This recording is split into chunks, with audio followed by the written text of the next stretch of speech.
Dalam hidup tentu kita tidak bisa melupakan jasa perempuan. Banyak orang yang ditelantarkan oleh bapaknya, tapi begitu banyak orang yang bisa besar meskipun tidak punya bapak, tapi bisa menjadi orang sukses karena kasih sayang ibu. Saya bisa jadi ustadz meskipun saya tidak pernah mondok,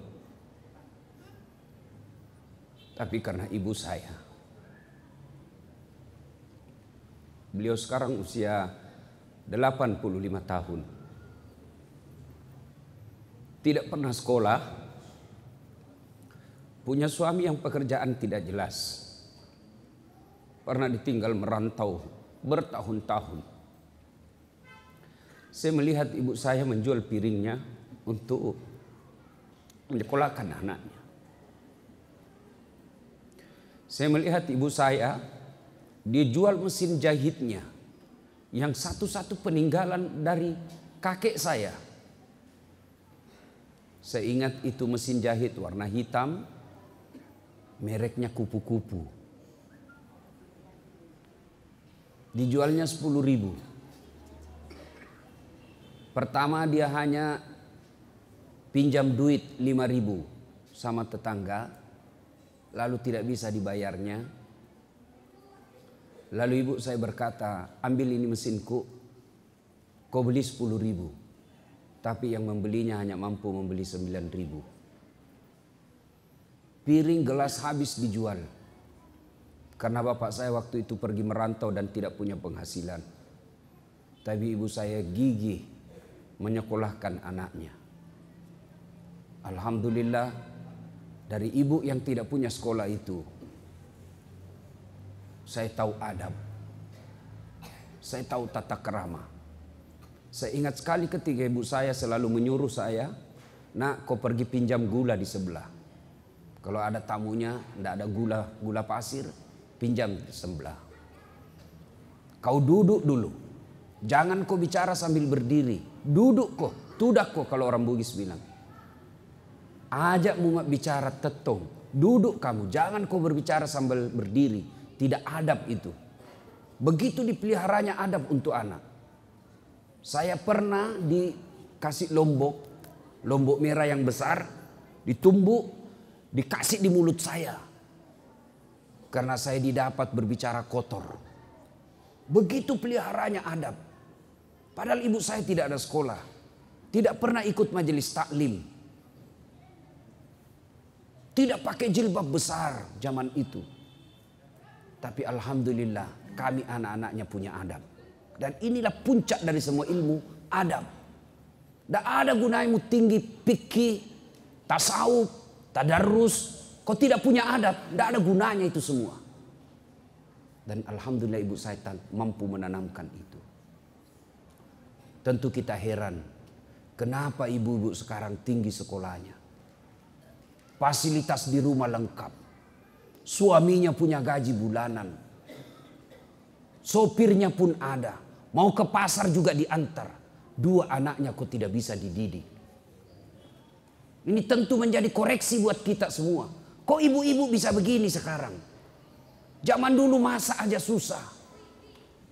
Tapi berhasil menjadi anaknya menjadi Buya Hamka. Menjadi anaknya seperti pendiri pesantren ini. Lalu kenapa kita sekarang yang mapan? Ekonomi bagus, rumah baik, ber-AC, kendaraan baik, pekerjaan tiap bulan dapat gaji. Anak kita cuma 2 kok berantakan. Ini tentu koreksi buat kita semua. Ibu-ibu yang saya muliakan. Dalam Islam, perempuan tidak bisa dinafikan perjuangannya. Dalam Islam, perempuan tidak bisa dilupakan jasa-jasa besarnya. Ibu-ibu, usia berapa Rasulullah diangkat menjadi Rasul? Berapa? 40. Berarti Siti Khadijah umurnya waktu itu berapa? Berapa? 65 tahun. Saat itu Rasulullah pulang dari Gua Hira. Lalu Rasulullah berkata, "Wahai istriku, selimuti saya. saya kedinginan. Ibu-ibu, kira-kira kalau suaminya menghilang 3 hari tidak ada kabar, lalu pulang kedinginan, Bu, selimuti saya. Kira-kira apa jawaban ibu? Hah? Apa jawaban ibu? Selimuti saya. Apa kira-kira ibu langsung ambil selimut? Tidak, diinterogasinya suaminya. Dari mana kau? Dari mana kau tiba-tiba kedinginan? Mana handphonemu? Maka semestinya istri yang baik tidak banyak bertanya ketika datang suaminya, dari mana kamu? Tapi dia akan berkata, sami'na wa ata'na. Saya dengar dan saya taati. Istri yang baik, pulang suaminya, mau cari nafkah atau dapat nafkah, maka dia akan bertanya, bang, apa yang kau butuhkan sebelum kau tidur? Itu dong. Cuma ini sekarang perempuan kan banyak dirusak otaknya dengan emansipasi. Akhirnya tinggi sekolahnya, tidak bahagia dalam rumah tangga. Maka istri yang baik seperti Khadijah, tidak banyak tanya ketika perintah suami. Maka jangan heran perempuan dulu setelah menikah tidak banyak pertanyaannya. Betul-betul dia nafdikan hidupnya untuk anak dan suaminya. Sehingga perempuan dulu insya Allah gampang masuk surga. Kenapa dia gampang masuk surga? Betul-betul diabdikan untuk rumah tangga. Coba lihat perempuan sekarang. Gelar bertumpuk. Pekerjaan banyak. Tapi anaknya tidak bisa dididik. Iya toh? Masih usia 3 tahun. Kasih apa? Guru. Dia kasih gurunya. Apa sih sekolah itu yang kecil-kecil? PAUD. Saya punya anak. Saya tidak kasih sekolah. Tidak usah PAUD. Kau yang kau. Itu tugasmu sebagai istri. Masa kau kasih orang lain untuk didik anakmu? Tidak usah PAUD. Nanti 7 tahun. Kita dulu juga 7 tahun baru sekolah belajar A, B, C. 1 tambah 1, 2. Usia 7 tahun itu. Sekarang anak-anak masih 2 tahun sudah diambil gurunya. Kapan sama ibunya? Maka jangan heran. Anakmu tinggi sekolah banyak duitnya, tapi tidak punya sopan santun sama orang tuanya. Subhanallah. Ya, ibu kenal Khadijah, tahu Khadijah ibu, tahu Khadijah. Itu Khadijah ibu. Ini karena ibu-ibu yang banyak maka nasihat buat ibu-ibu. Tahu Khadijah? Khadijah ibu. Itu Khadijah sebelum menikah dengan Rasulullah, dia adalah orang yang paling kaya di Mekah. Paling kaya di Mekah waktu itu. Kekayaannya 2/3 barang-barang mewah di Mekah miliknya Khadijah. 2/3 barang mewah di Mekah miliknya Khadijah. Subhanallah. Tapi ketika setelah menikah dengan Rasulullah, beliau miskin. Dan ingat, ketika Rasulullah Khadijah sakaratil maut, itu baju yang dipakai bu, baju yang dipakai Khadijah 8 kali tambal. Tahu tambal ibu? Hah? Koyak, robek, dikasih kain. Iya toh? Tapi hebatnya di bajunya Khadijah, tambalan ke-8-nya tidak lagi pakai kain. Pakai apa? Pelepah daun kurma. Kenapa? Sudah habis kainnya Nabi. Terbayangkan miskinnya? Ada di sini ibu-ibu. 8 kali tambal bajunya. Bukan yang ada 8 kali beli baju 1 bulan. Ya. Iya.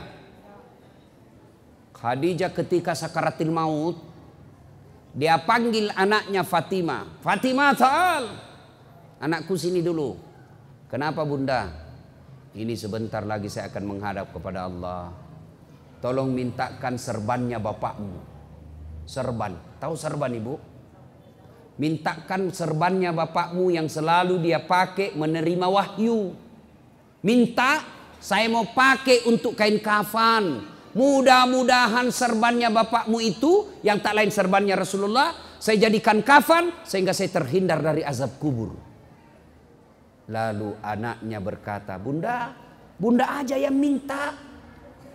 Minta sama bapakku. Apa kata Khadijah? Oi bu, dengar ini bu. Apa kata Khadijah? Saya malu minta sama bapakmu. Masya Allah. Habis hartanya untuk bantu dakwanya Nabi. Minta serban malu sama suaminya. Masih adakah istri sekarang yang malu minta sama suaminya? Nah ibu-ibu malu minta sama suami. Jangankan minta, dicuri. Sudah disembunyi, tidak dikasih, masih dicari. Sampai-sampai ada bapak-bapak yang pelit betul. Ini bapak yang tidak beres juga. Pelit. Dia dapat honor. Dia ikat-ikatlah itu honor duitnya. Ya ini bukan hak istri saya, bukan gaji bulanan. Ini honor tambahan. Diambil itu duitnya, dibungkus kantong plastik kresek. Lalu diikat karet. Dia mau sembunyi di bantal. Dia dapat istriku. Dia mau sembunyi di bawah kasur. Masih didapat. Terpaksa dibawa karpet. Begitu istrinya bersihkan kamar, didapat itu bungkusan. Ini kan ibu-ibu sekarang pandai cari duit. Dia teriaklah, Pak, duit apa ini? Yang mana? Yang dibungkus plastik warna hitam. Duit apa? Duit sial. Maksudnya apa? Setengah mati kau sembunyi, kau dapat pula. Lalu Khadijah berkata, saya malu minta sama bapakmu. Didengar oleh Rasulullah. Didengar oleh Rasulullah. Datang Rasulullah kepada Nabi. Kepada istrinya. Wahai Ummul Mukminin. Karena Rasulullah itu tidak pernah memanggil nama istrinya. Ini pelajaran buat bapak-bapak nih. Jangan pernah manggil nama istri. Khadijah itu dipanggil oleh Nabi, ya Ummul Mukminin, ibunya orang Islam. Aisyah beliau panggil ya Khumaira, yang kemerah-merahan pipinya. Karena memang Siti Aisyah merah delima pipinya. Maka bapak-bapak mulai besok, tahun baru Hijriah ini, panggil istrinya dengan panggilan kasih sayang. Misalnya istri mancung hidungnya, panggillah istrimu. Wahai istriku yang termancung hidungnya di parang panjang. Nggak mancung hidungnya Ustaz, giginya kau lihat. Justru giginya yang mancung, lehernya kau lihat. Lehernya pun jelek, alisnya kau lihat. Mana yang bagus? Jangan terlalu jujur. Mentang-mentang istrinya gendut, dut.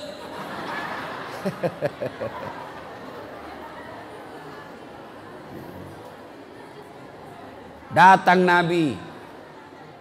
Wahai ibunya orang Islam, habis hartamu untuk bantu saya dakwah.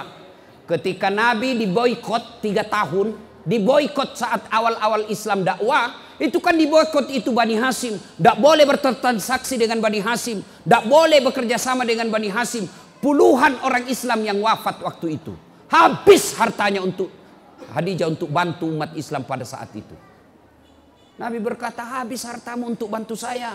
Hanya ini serban yang kau minta. Ya Rasulullah, sebentar lagi ajal menjemput. Saya minta mudah-mudahan engkau mau memberiku kain serban. Menetes air matanya Nabi terharu. Tiba-tiba muncul Jibril. Lalu Jibril berkata kepada Nabi. Karena Jibril tidak bisa bicara kepada Khadijah. Jibril hanya boleh berbicara kepada Nabi dan Rasul. Ya Muhammad, sampaikan kepada Khadijah ada salam dari Allah Subhanahu wa Ta'ala. Masya Allah, Khadijah, Allah titip salam kepadanya. Apa enggak bangga ibu? Saya saja pernah dapat ucapan selamat hari raya dari Pak JK, Yusuf Kalla. Bu, bangga saya bu. Kepada yang terhormat Dasat Latif, Wakil Presiden Republik Indonesia, dengan ini mengucapkan selamat Hari Raya Idul Fitri. Mohon maaf lahir dan batin. Taqabbalallahu minna wa minkum, taqabbal ya karim. Salam hormat Muhammad Yusuf Kalla, Wakil Presiden Republik Indonesia. Itu ucapan selamatnya bu, saya bawa pulang kampung. Saya kasih lihat semua sepupuku di kampung. Kau lihat ini. sepupumu.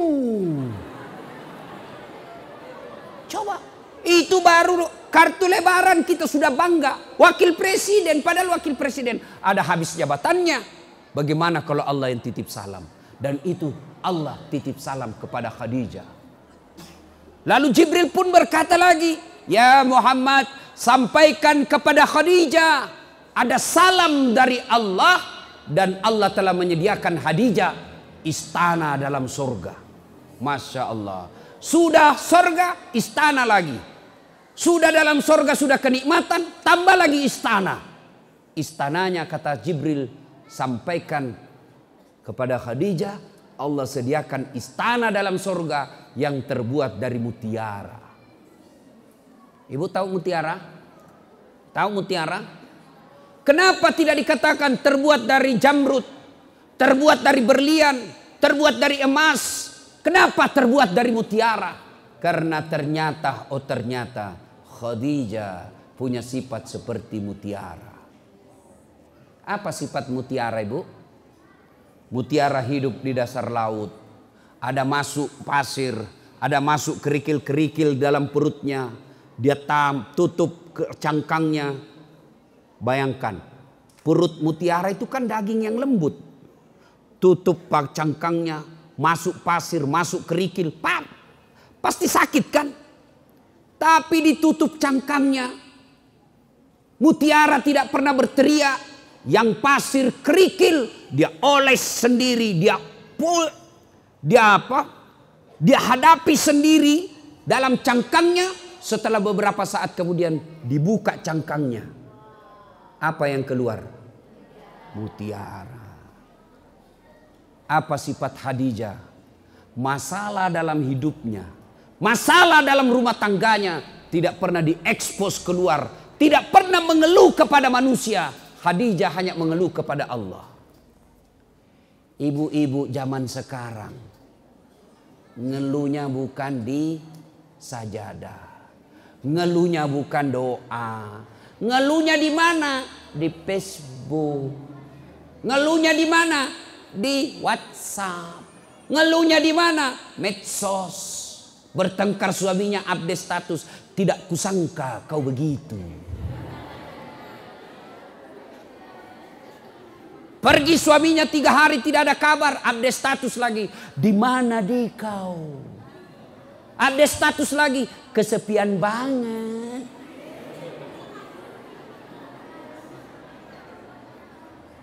Apa dilarang perempuan ngeluh? Tidak. Apa dilarang perempuan berkeluh kesah? Tidak. Tapi jangan berkeluh kesah kepada manusia, berkeluh kesahlah kepada Allah. Bu, suami pergi cari nafkah, hasil tidak sesuai keinginan. Anak mau sekolah, ibu tidak usah ngeduh di Facebook. Andai ku tahu penghasilanmu seperti ini, tidaklah aku menerima lamaranmu. Apalagi tidak menerima, kau sudah punya anak 2. Tapi dia mengeluh kepada Allah. Ya Allah, Engkau yang mengatur rezeki suamiku. Kami membutuhkan tambahan penghasilan. Engkau yang maha kaya. Jika rezeki suamiku masih di atas langit, turunkan. Jika masih dalam tanah, munculkan. Jika masih jauh, dekatkan. Jika masih sedikit, cukupkan. Yang lebih penting dari itu ya Allah, berkahkan penghasilan suamiku. Amin ya Rabbal Alamin. Sudah itu dia WhatsApp suaminya, dia SMS suaminya, bang, jangan galau mencari nafkah. Jika rezekimu memang sudah itu, maka jangankan diambil orang, tertukar saja tidak. Rezeki takkan kemana. Jangan galau dan menghalalkan segala cara. Baru aja aku doakan dalam sholat duhaku, semoga Allah merahmati penghasilanmu. Salam sayang selalu dari istrimu di rumah. Nyaman.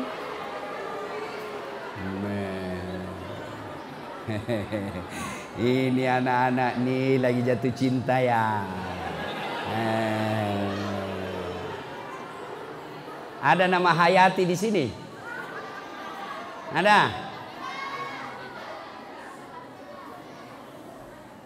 Ibu-ibu, kalau saya cerita kalau orang Padang, saya selalu ingat itu film karya Buya Hamka, tenggelamnya kapal.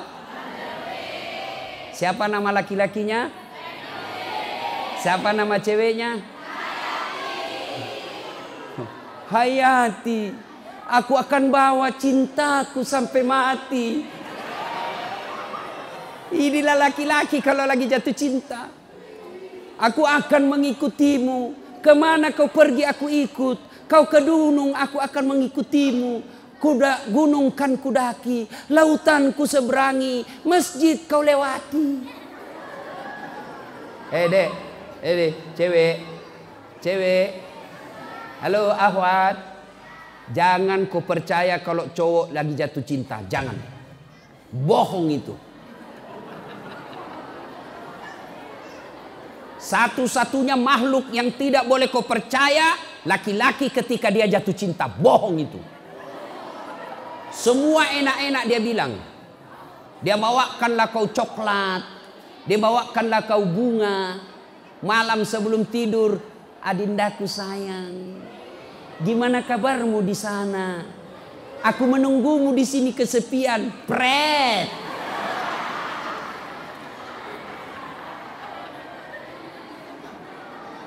Nah, Bu Khadijah, ibu-ibu tahun baru Hijriah ini jadilah Khadijah.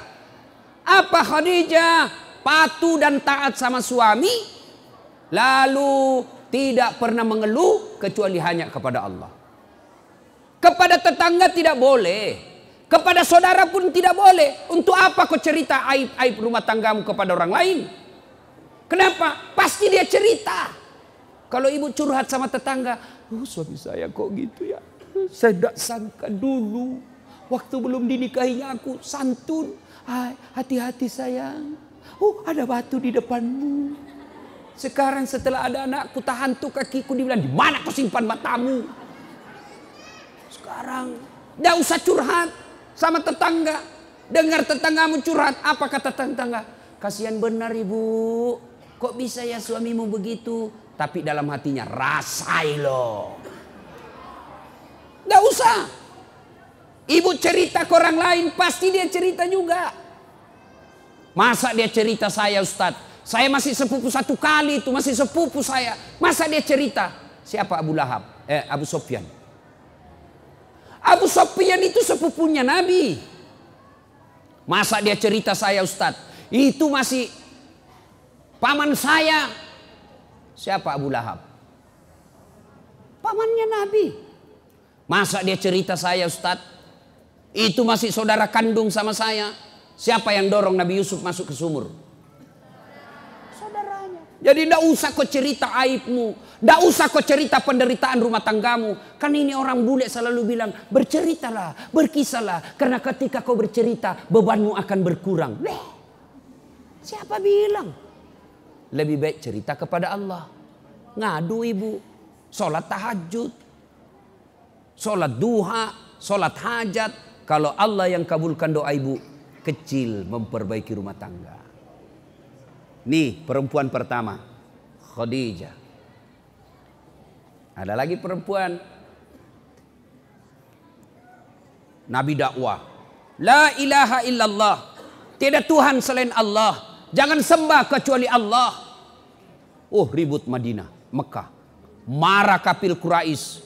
Marah Abu Jahal. Tersinggung Abu Lahab. Jengkel Abu Sofyan. Marah pembesar-pembesarnya. Akhirnya apa? Muhammad dimusuhi, ditangkapi orang yang masuk Islam, disiksa budak-budak yang masuk Islam. Salah satu budak yang disiksa hidup-hidup namanya Sumayyah. Ada yang tahu siapa Sumayyah? Ini ibu-ibu bapak guru, perkenalkan ini tokoh Sumayyah kepada adik-adik santri kita, santriwati, supaya dia punya sifat seperti Sumayyah. Sumayyah kan budak, hamba sahaya. Beda pembantu dengan hamba sahaya ibu.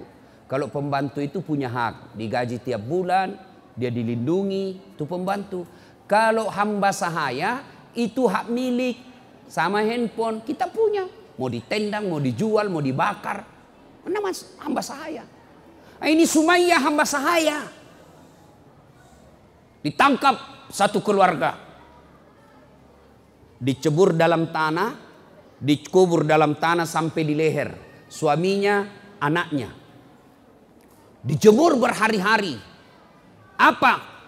Hanya diminta, Sumayyah, kau berhenti mengimami Muhammad. Kau berhenti keluar dari Islam. Saya berikan kamu harta. Saya bebaskan kamu dari budak. Saya merdekakan kamu. Apa kata Sumayyah? Tidak. La ilaha illallah Muhammad Rasulullah. Saya kasih kau duit.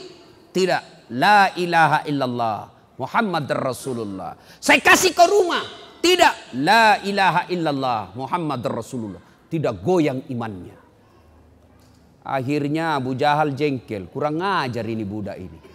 Sudah tanam hidup-hidup. Sampai di leher. Dilempari. Menderita. Besoknya dilepas. Lalu diikat di tiang. Dijemur lagi. Lalu Abu Jahal membujuk Sumayyah. Sumayyah, saya tahu kenapa kau terlalu percaya sama Muhammad. Kau tidak pernah bisa meninggalkan Muhammad. Karena Muhammad gagah. Kamu pasti jatuh cinta sama Muhammad. Marah Sumayyah. Dia kumpul semua liur yang ada di mulutnya. Diludahi itu. Mukamu tidak lebih hina dari kotoran onta. Bayangkan bangsawan Mekah waktu itu diludahi mukanya oleh budak, itu penghinaan yang luar biasa. Marah Abu Jahal, diambil tombak lalu ditombaklah Sumayyah. Berkali-kali di dadanya, wafat tergantung dalam ikatannya, diikat dalam kayu, di kayu, lalu wafat Sumayyah dengan tombak ada di badannya. Perempuan Islam, orang yang pertama mati sebagai tumbal mempertahankan la ilaha illallah, bukan kaum laki, tapi apa? Kaum wanita, perempuan, dialah Sumayyah. Maka ibu-ibu, ajarkan akidah kepada anak-anak. Nak, kau menikah, jangan lihat kerjaannya, jangan lihat pekerjaan pangkatnya, ndak usah lihat sukunya, tapi lihat agamanya. Kalau agamanya baik, biarlah dia pegawai honor. Insya Allah bertanggung jawab. Belajar dari Zainuddin dan Hayati. Kata Mama Nini, apa kau mau menikah dengan Zainuddin? Ndak jelas sukunya, ndak jelas asal usulnya. Nah, ditolak karena kesombongannya suku. Iya kan? Jangan lihat suku, jangan lihat pendidikan semata. Yang utama agama. Ajarkan itu kepada anak. Akidah namanya itu. Ibu boleh ajarkan akidah dengan cara lagu. Ibu-ibu dulu, ibu saya memperkenalkan Rasulullah melalui lagu. Lagu apa? Pada zaman dahulu kala, pada zaman sambil cuci piring itu. Pada zaman jahiliyah. Saya dengar dari belakang sambil saya tanya, kenapa mak zaman jahiliyah? Dia lanjut laginya. Lahirlah seorang rasul yang terakhir dan mulia. Saya tanya lagi, siapa namanya mak nabi terakhir? Nabi Muhammad namanya. Siapa nama ibunya? Siti Aminah ibunya. Siapa bapaknya? Abdullah nama ayahnya. Di mana tinggal? Di Padang atau Makassar? Madinah tempat tinggalnya. Terus kenapa mak? Dia lanjut lagi lagunya. Setelah dewasa diangkat menjadi Rasul. Saya tanya, siapa yang angkat mak? Pak Camat atau Pak Lurah? Oleh Allah yang kuasa. Allah itu siapa mak? Pencipta alam semesta. Itu ibu-ibu dulu lagunya kalau maulid itu yang begitu. Bulan Isra Mi'raj lagi nyanyi lagi. 27 Rajab Nabi Muhammad diisrakan dari Masjidil Haram ke Masjidil Aqsa. Itu lagu-lagu dulu ibu-ibu kan begitu. Marah-marah suaminya menyanyi. Insaflah wahai manusia, manusia. Itu lagu ibu dulu. Datang suaminya, dia usap-usap kepalanya, lalu menyanyi, bila kamu di sisiku. Ibu-ibu pasti hafal ini kan. Itu ibu-ibu dulu lagunya. Sekarang lagunya ibu-ibu modern apa? Pulang, apa dulu? Begini dulu, datang suaminya nyanyi dia. Apa lagunya? Lalai lalai lalai, panggil aku si Jamlai. Abang jarang pulang, aku jarang dibelai. Ya, Bu, ajarkan akidah. Anak-anak kan sekarang senang lagu, iya toh? Senang lagu itu anak-anak. Ajarkan lagu, tapi lagu-lagu yang ada akidah. Ada kan lagu kita dulu waktu kecil. Apa lagunya zaman kecil dulu? Topi saya bundar, bundar topi. Kalau bukan hasil guru TK. Nah, kalau guru akidah dia ganti itu lagu. Tuhan saya Allah, Allah. Kalau bukan, bukan. Nah, itu ada manfaatnya. Akidah. Topi saya bundar. Ya namanya topi. Ya pasti bundar karena kepalamu bundar. Kecuali segi 4 kepalamu.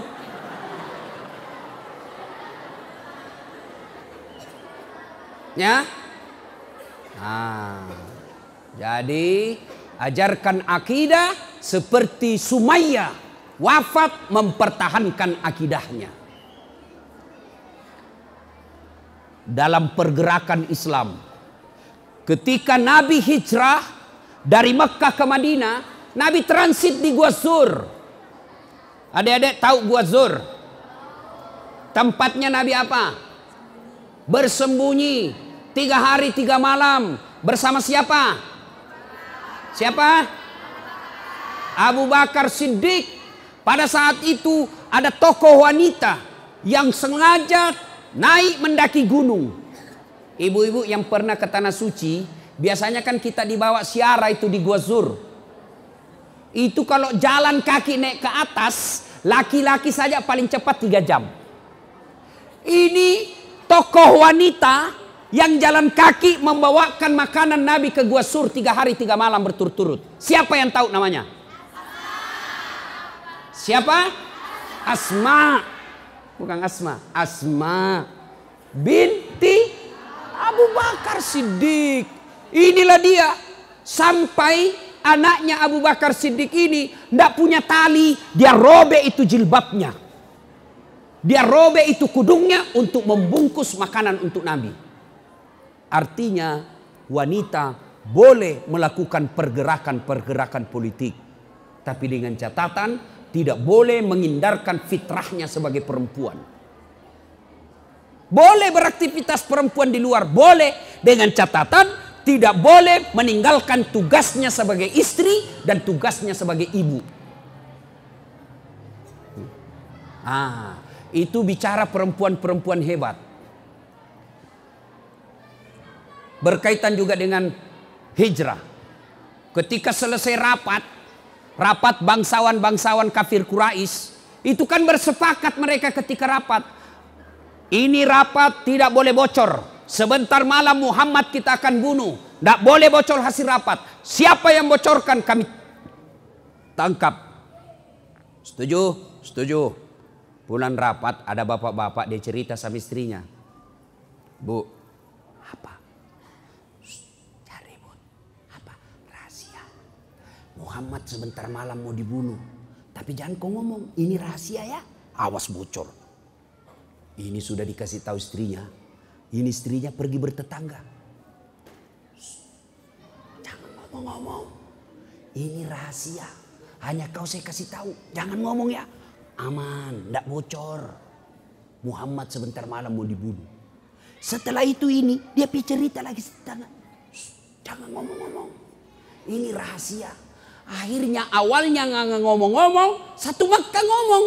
Gara-gara apa? Nih tukang gosip. Ternyata dari dulu perempuan tidak boleh diberitahu rahasia, pasti bocor.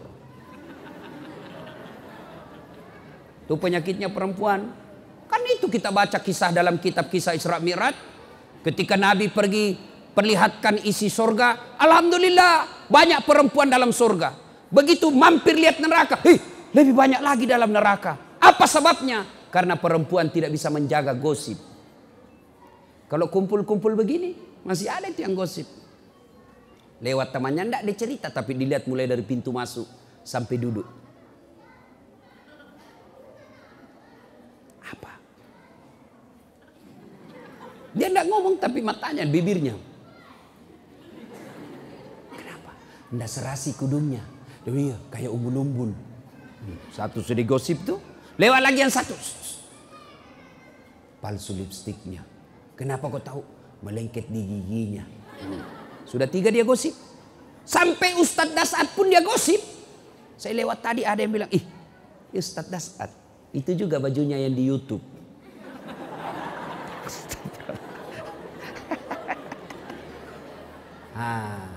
Bu, kata Nabi, ada 6 sifat yang menghancurkan amalmu.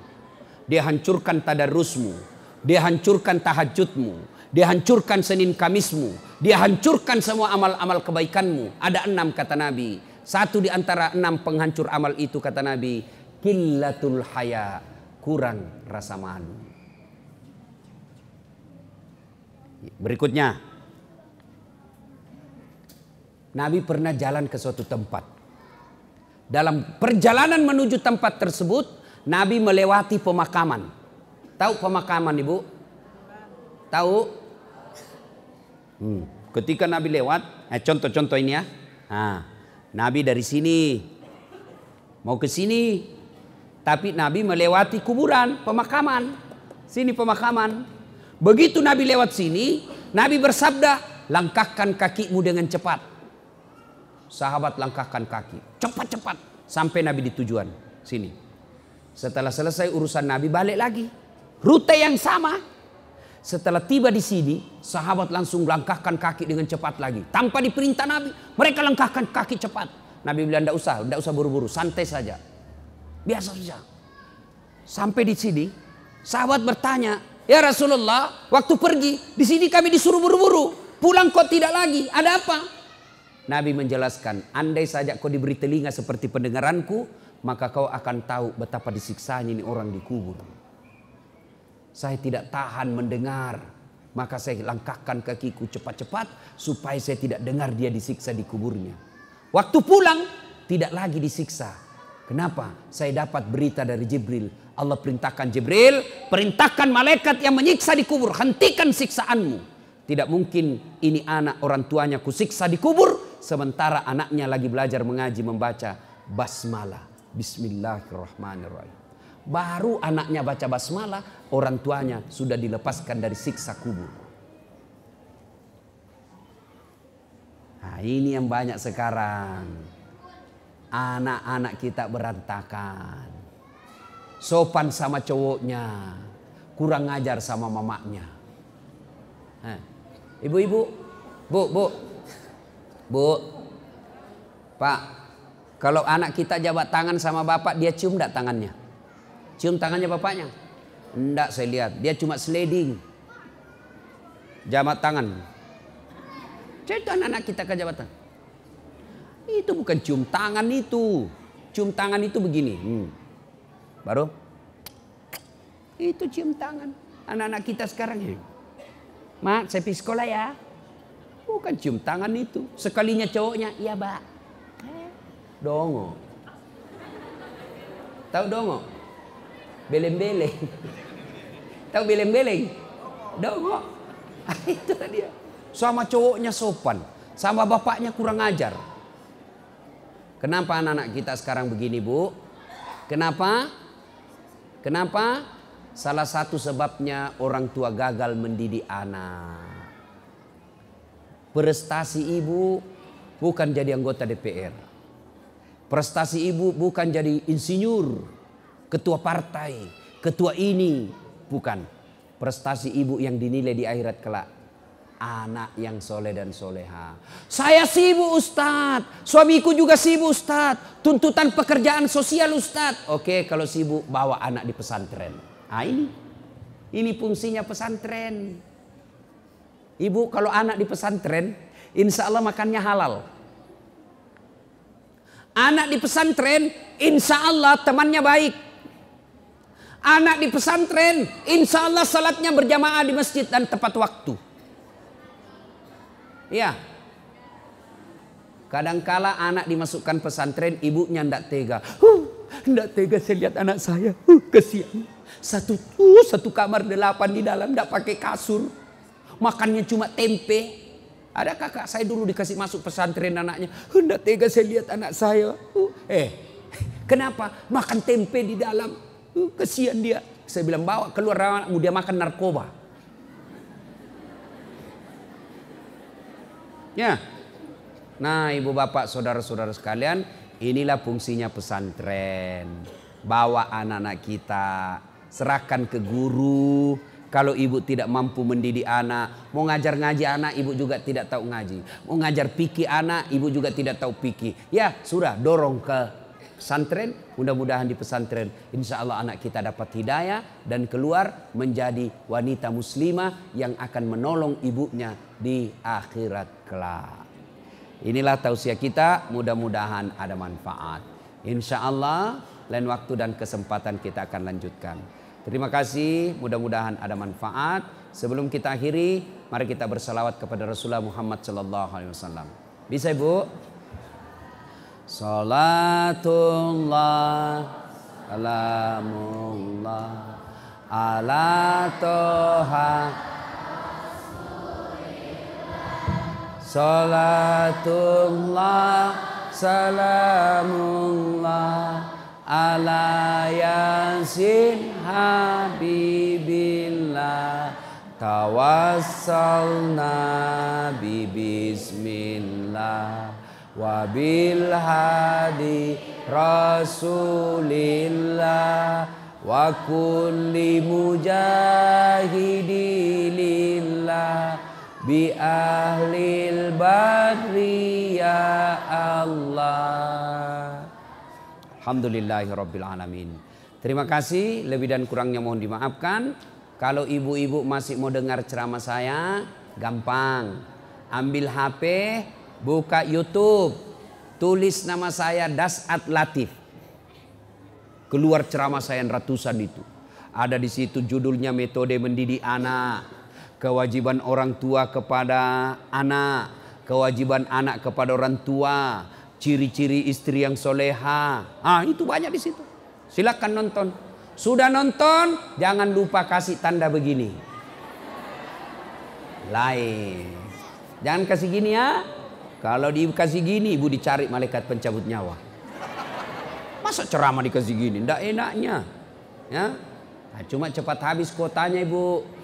Karena 1 jam menguras kuota. Maka saya sediakan yang tidak menguras kuota. Namanya cersi. Ceramah singkat. 1 menit saja. Gimana caranya Ustadz? Follow saya di Instagram. Adik-adik akhwat, follow Ustadz Das'at di Instagram. Das'at Latif 1212. Sudah itu DM. Terima kasih ilmunya Ustadz. Mudah-mudahan ada manfaat. Lebih dan kurangnya mohon dimaafkan. Sebelum kita akhiri, mari kita kirimkan suratul Fatihah kepada Rasulullah Muhammad SAW. Khasiat dan keutamannya kita ikhlaskan untuk